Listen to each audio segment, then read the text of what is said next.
Okay, so people, they get confused. They take the wrong trail and they end up in the house. There's like a fork in the road, and they go left, and then they end up coming down these stairs here.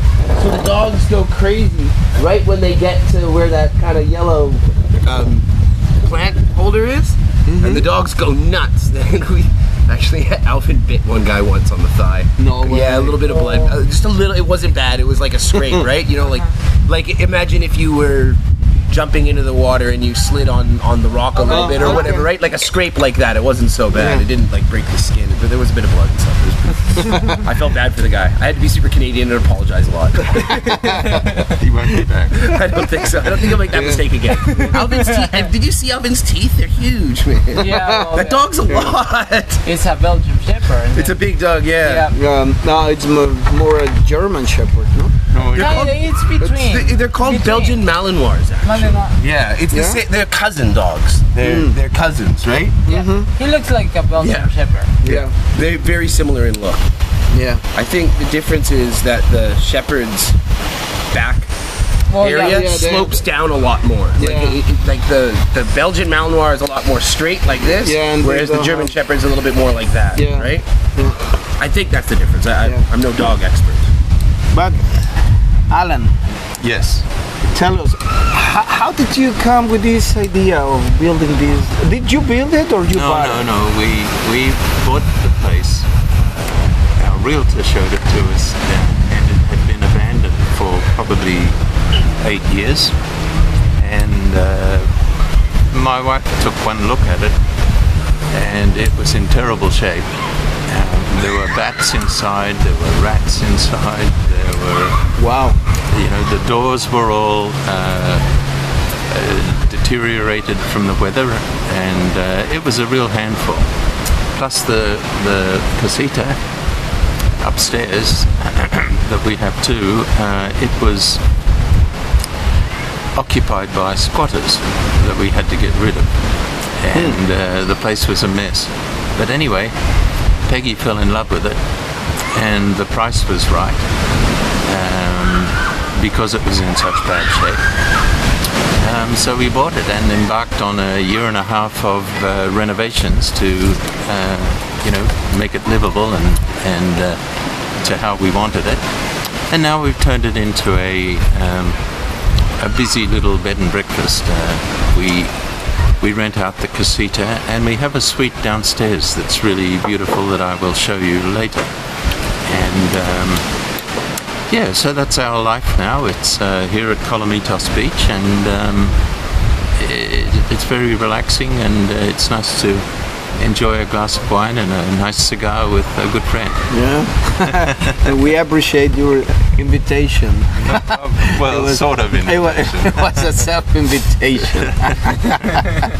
Anyway, that's but no, we want to show to people the trail where you can do a little bit of exercise, a little bit of sport, and try to balance life. But here we are. We hike a little bit, and then we got a glass of wine and a nice cigar. And are you going to take the panga back to Boca de Tomatlan? No, we are going to walk back. Are you going to walk back? Okay, good. Okay, tell us about the panga. So, did you order a panga here? How do you move from here to PV every time you need to go buy your groceries? Well, what I do is often we send Max. However, we order a panga, and Azzy, who works for us, Azael, he does that for us, and it comes to the beach, or it comes to the pier at the Ocean Grill, and we hop on the panga. It drops us at Boca, and we either get the taxi or the bus. During the COVID last 2 years, I guess, we haven't really often caught the bus because sometimes it gets quite crowded. So the taxi is a better route for us, and it's not too expensive. And we know the drivers, so they look after us. So that's how we get to town. Okay, but you have to call because there are no pangas here, so they gotta come from Boca, pick you up, and No, they usually run take you back. They run back and forth from here in Las Animas. Just give a wave. Oh, you just wave and they Or a good strong whistle. Sometimes the Mexican My people God. whistle, do that big Mexican yell. All right. That'll catch their attention too. It's kind of a Robinson Crusoe life, huh? Something like that. All right. It's almost like you're on an island because it's a bit, the only access is by It is water. like- yeah. Well, you don't want to bring your groceries It's a lot. all the way from Boca to Colomitos by the hike. No. That would make it Those big very Costco strenuous. bags? I usually have 2 of those when you see me. I have got one when I'm in the shop, and so Max is Yeah. mainly the one in I'm the one charge, that does the all right? grocery For shopping. the grocery. I mean, you've seen me when I'm all hot and sweaty, Yeah, and I've come got on, 2 but they big ass get- bags, right? And I come grab cigars. know, and I my know, second yeah, but last, I do the cigar shop, and then the liquor shop, and then home. So it's I know groceries that, but first, I gotta pretend I don't know because I'm interviewing you. Fair enough. Fair enough. Right. Yeah. I generally walk into Rogelio's store with 2 big Costco-sized bags of groceries. Always in a rush. Yeah. Always sweating. Oh yeah, because profusely. there are schedules for the panga to bring you here. Well, no? that's only for the one. So there's this big long water taxi, and it says water taxi on the side, and it's about maybe a boat and a half bigger than the Than the it's usually a regular boat one? and a half compared to the other sized ones. And it's kind of like getting on a bus almost because it drops you off. It starts in Boca and then it makes a stop regardless of where you're going. It makes a stop at Las Animas and picks and drops people off, and then it makes a stop at Camixto and picks up and drops people off, and then finally it goes to Yelapa. And that one has scheduled times. I think it leaves every hour on the half hour. So like every hour there's a new boat coming in and it leaves on like 9:30, 10:30, 11:30 kind of thing. I think that's how it works. And then for your guest, obviously, is the same process. Well, So- usually as he meets them in Boca and kind of personally gets them onto a panga and helps them off and stuff like that for the first time. After every subsequent time after that, they're on their own. Okay. The system works out pretty well, though. I mean, like these panga drivers are really good at what they're Okay. they know what they're Yeah. doing. Yeah. The panga drivers really know what they're doing, and the ones that do the runs between Las Animas and Boca, they always kind of look in on the beaches. They keep their eye out for people, right? Yeah, okay, like they're okay. definitely aware of what's going on.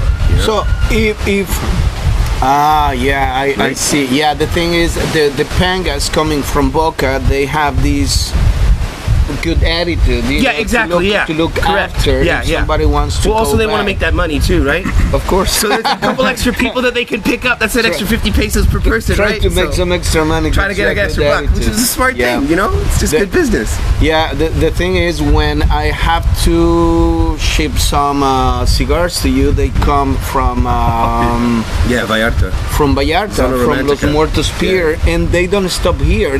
Sometimes they don't even want No, to this stop is too small for those size boats, right? The ones that leave from Vallarta Marina are much bigger, right? Yeah. They got bigger motors. They got bigger.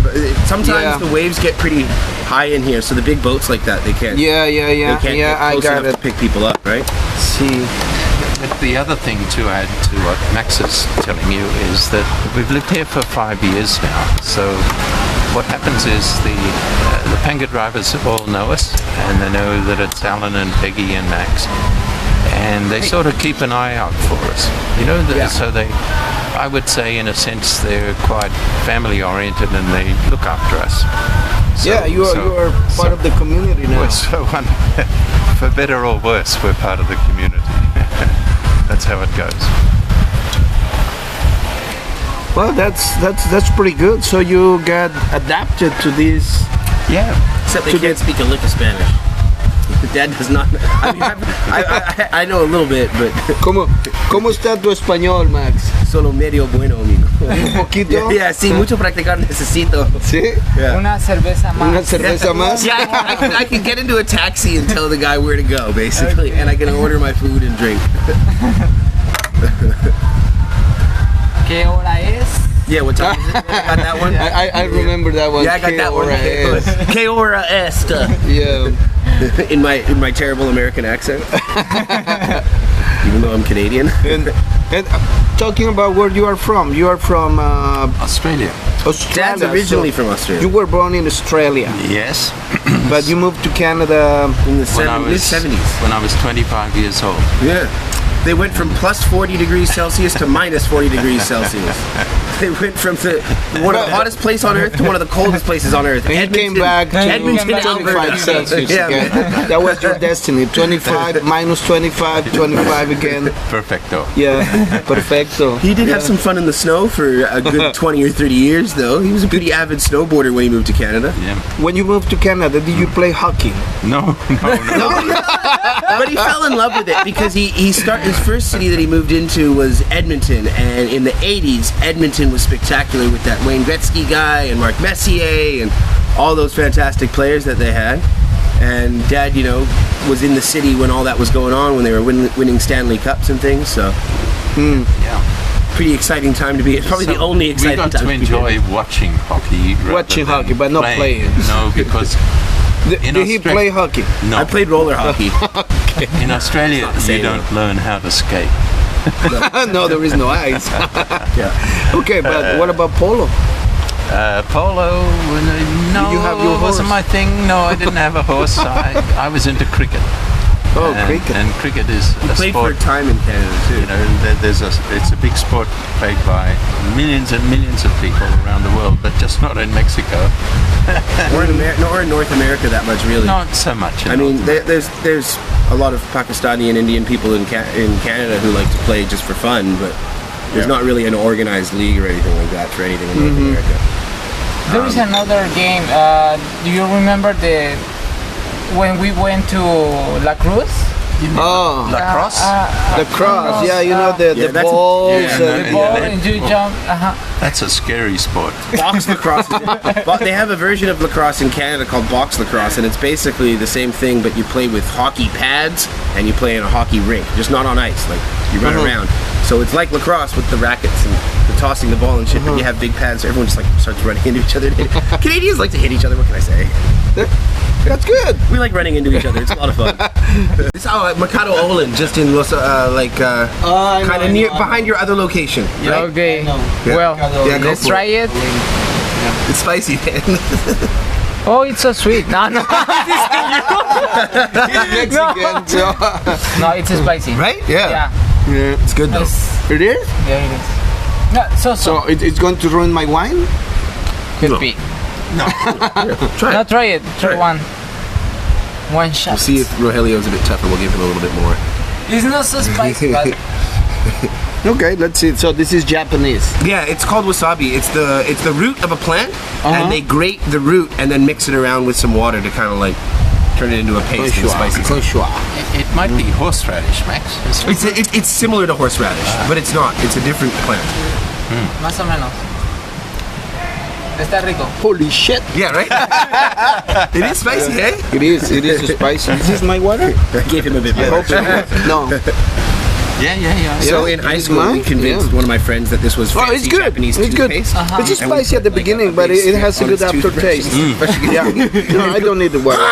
Fucking I freaking don't out. need the water. In here in Mexico, It's it fine. happens I am like- Mexican, so okay, it's not spicy enough. But, okay, I know that it's spicy, Yeah, but so you I'm put it prepared more for on it, the next taco, Yeah. the next. Yeah. Yeah. Then it's a lot, yeah.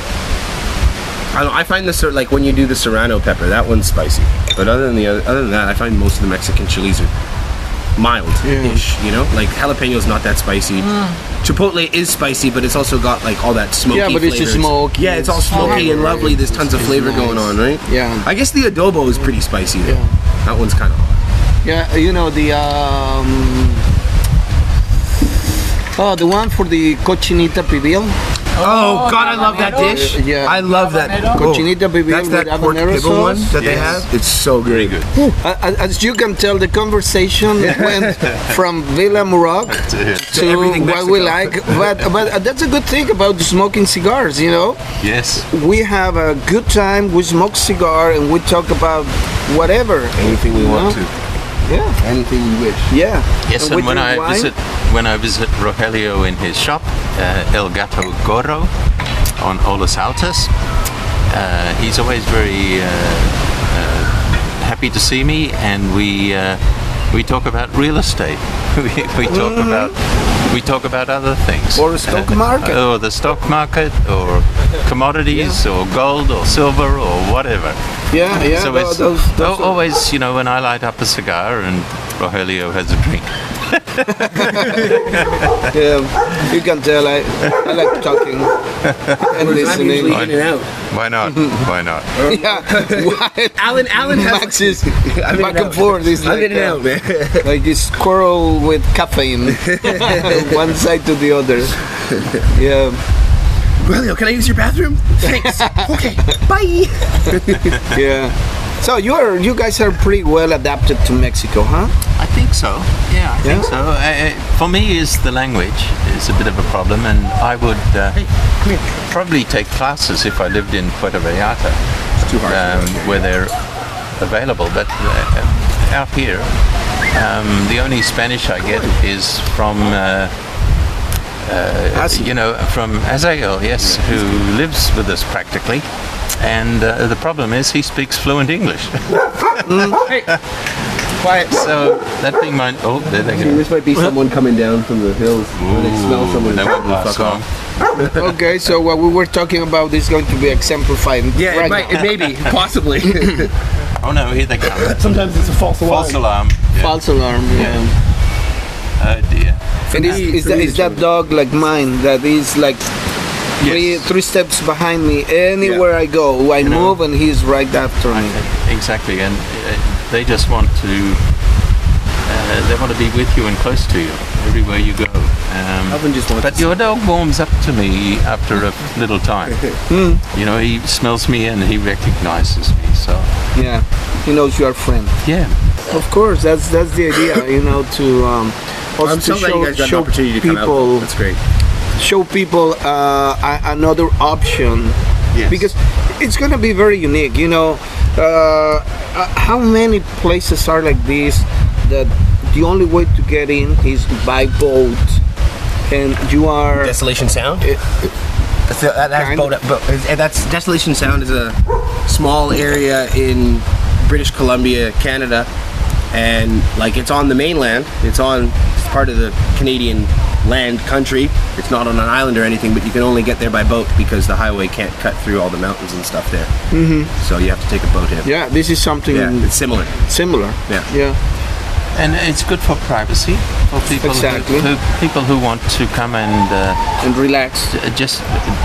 You can be as busy as you want with hiking and swimming and snorkeling and You can just sit on the beach and do paddleboarding or kayaking, or you can just relax around the swimming pool. So, you know, nothing. She's having a little sunbake. She's having a little sunbake. Yeah. She's getting her tan on. Luna is enjoying the Sunday. Cute little dog. Yeah. Enjoy her. I mean, you are happy here. oh, very much so. I mean, how could you not be? Surrounded by jungle and ocean. I mean, it's the best of Puerto Vallarta.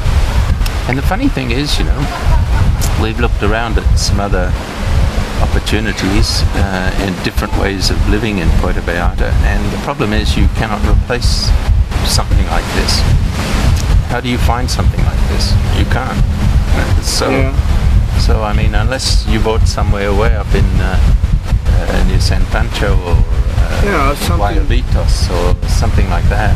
Yeah, but it's getting crowded too. San Pancho, Guayabitos, Yeah. Sayulita, but that's normal. That's And the we way can it is. never get built out here. You know, like there's nobody that can build in front of you, or to the left of you, or the Except right the of guy you. who is setting a bar down there. I know. Said you have 6 lots, 7. 7 lots Yeah. up here Yes. for sale. You would love to sell. Or you wouldn't? Thinking of it. Thinking.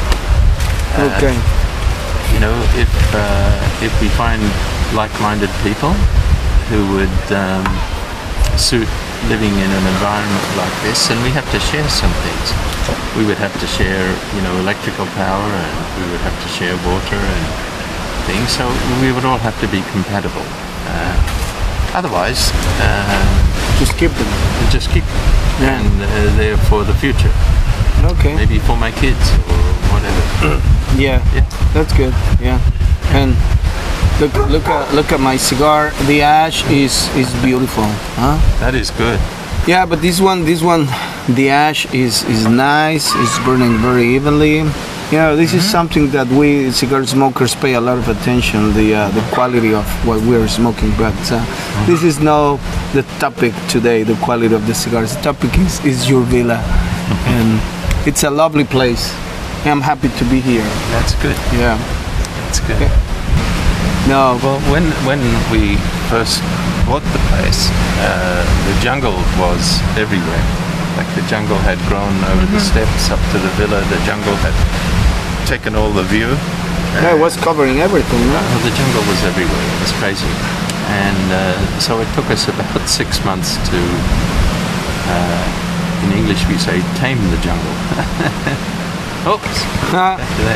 Finally. It fell off finally. Yeah, Yeah, but that's okay. solid ash. Yeah. Yeah. Yeah, so anyway, then we had some gardeners for about 6 months, and they did a good job. But you know, Mexico, what happens is it rains for 4 or 5 months, and then there's no water for the next 6 months. Uh huh. So managing the garden and making sure it's got enough water is pretty much a full-time job. As he does that. Yeah. So you got the water from is the natural water from the creek, creek. which becomes a river in rainy season. Uh huh. Wow. Yeah. Yeah. So we store up on all the water for 6 months, and then we live off it for the next 6 months. And we have a bunch of Tanakas in the hills up there, and because they're high, it gives you good water pressure too. Uh huh. Yeah. So, of course. Like how many water containers you have here? Probably 6 or 7 now. We might need a few more. Yeah. You might. Yeah. Yeah. And why the idea of Villa Moroc? Because all the architecture, it was just like that when you bought it, right? With this Moroc. With a few exceptions, like the arches were here. Villa Moroc came from it's Peggy, my wife, the designer. She designed it like a Mexican or a Moroccan villa.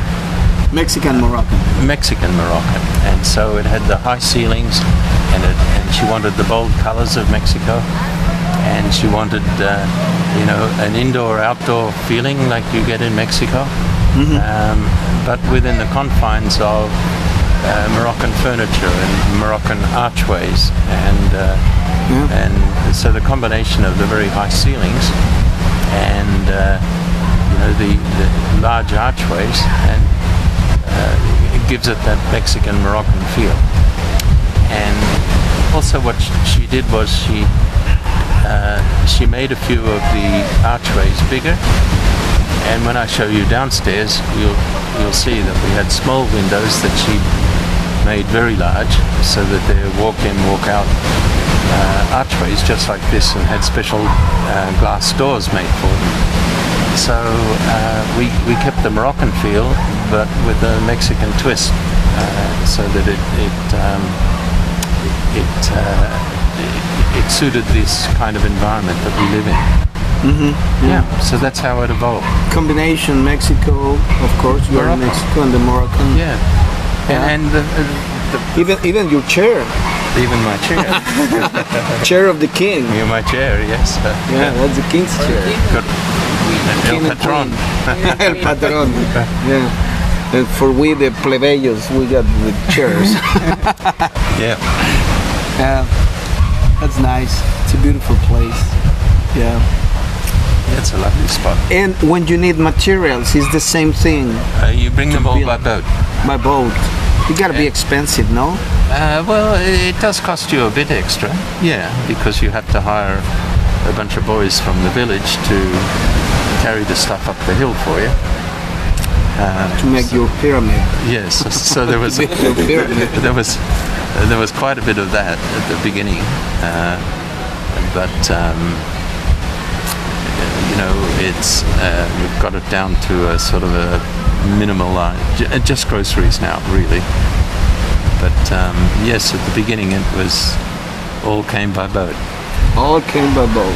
And Yeah. if you think about it, imagine the man who built this house like nearly 50 years ago. He had to get all this concrete up the hill. And what they did was they built a donkey trail. A donkey trail. So this thing was built by burro. So the villa Yes, 50 years ago yes, was built by burro. yes. El donkey, el burro. Yeah, El Burro brought the stuff to Wow. the site. And imagine getting it up there. Yeah. And then they had to build the staircase. When the Burro trail was finished, yeah, they had to just build the staircases. Wow. Yeah, so I can't imagine, you know. But I think the rocks, they are from the area? or they're all from the area. Yeah, They're- they are local. Yeah, they're basically from either the site here or the creek. Okay. All right. Yeah, it's a lot of labor. It's for pretty for solid the burro. too. Well, you know, look at the concrete in this place. I mean, the walls are 9 inches thick.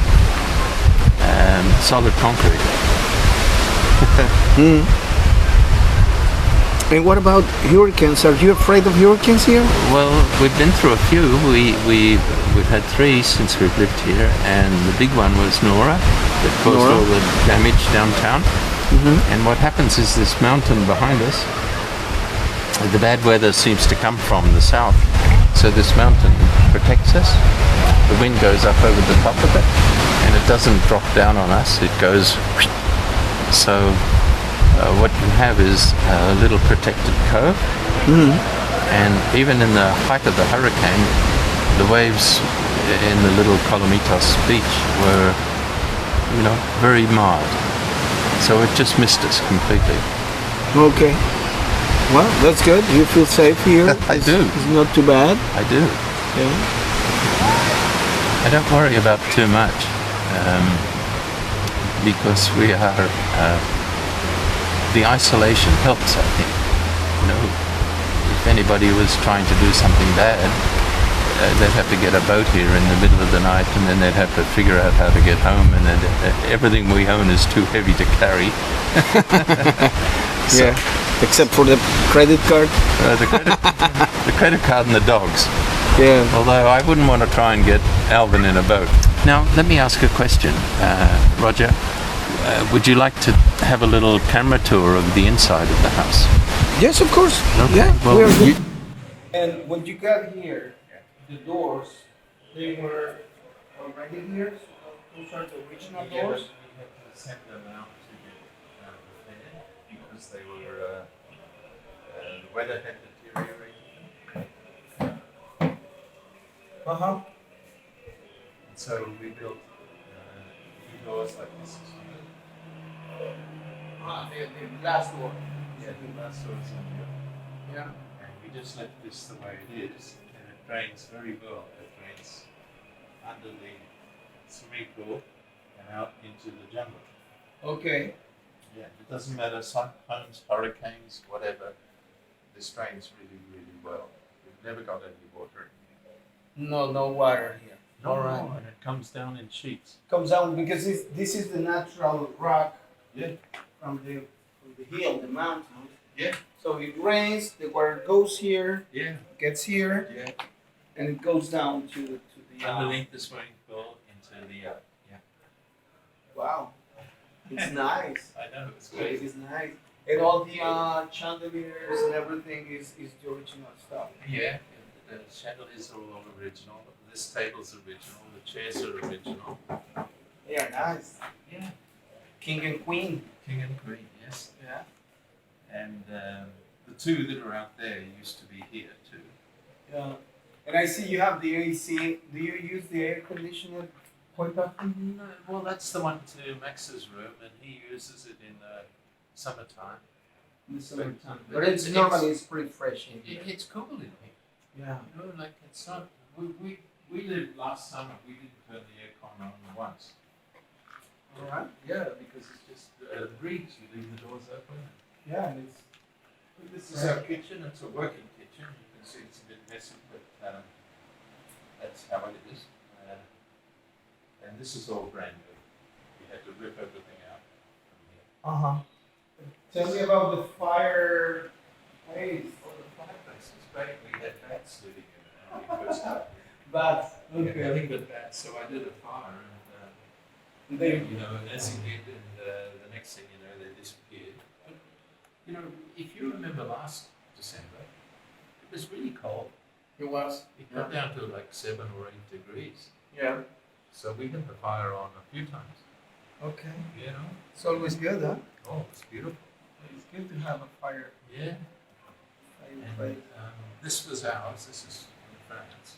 From France. Yeah. Okay. And these were all here. You know, this was all built into the house.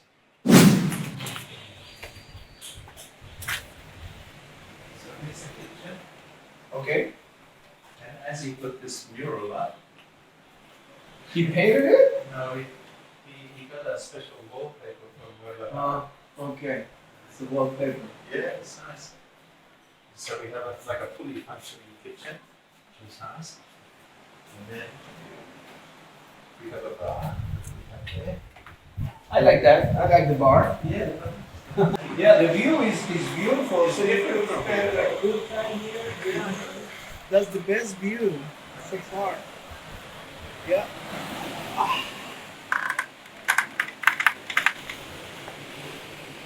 That sound was my bones. They cracked my bones. You don't need to walk all the way up here. Comfortable. Yeah. Well, people can sleep there. And there's our bed, of course. And this is from Thailand. That is from, I got the painting from Thailand too. And the painting behind you is kind of a very well-known Canadian artist. That's a beautiful life. Okay, and how many people can stay Oh, in it's this? good for a couple. For a couple, two Yeah. people. So And the other unit it's good for a couple. for a couple. So So one couple here, one couple in the other one? Yeah, so sometimes people can bring, they can come with their friends. So you can have 2 couples, Yeah. one could have this and one could have that. Yeah. And like how much do they have to spend for a night? Or for a weekend? I Or don't do that, Peg does it, but roughly $300 would be a night. a night? Yeah. All right. And, So it's not cheap, but they get meals. oh, that's okay. Yeah. Yeah, you gotta pay for the exclusivity. This is a very It's- exclusive area. You know, We had a good time watching this video, and we don't finish yet because we're going to the beach. All right, El Gato Gordo Cigar Club. You're Villa taking Moroc. the guitar, the cigar club to the beach? Huh? You're taking the cigars to the beach? No, we are going to spend time on the beach, Oh, and good. then if they like what we are doing, they gotta follow us on El Gato Gordo Cigar Club and Villa Moroc. Villa Moroc. .com.mx. VillaMoroc.mx. Okay, villamoroc.mx. All lowercase. Okay. Got All it? right. All right. Okay, Thank thanks, you. Roger. I'll just lock Thank up. you, Alan. Yeah.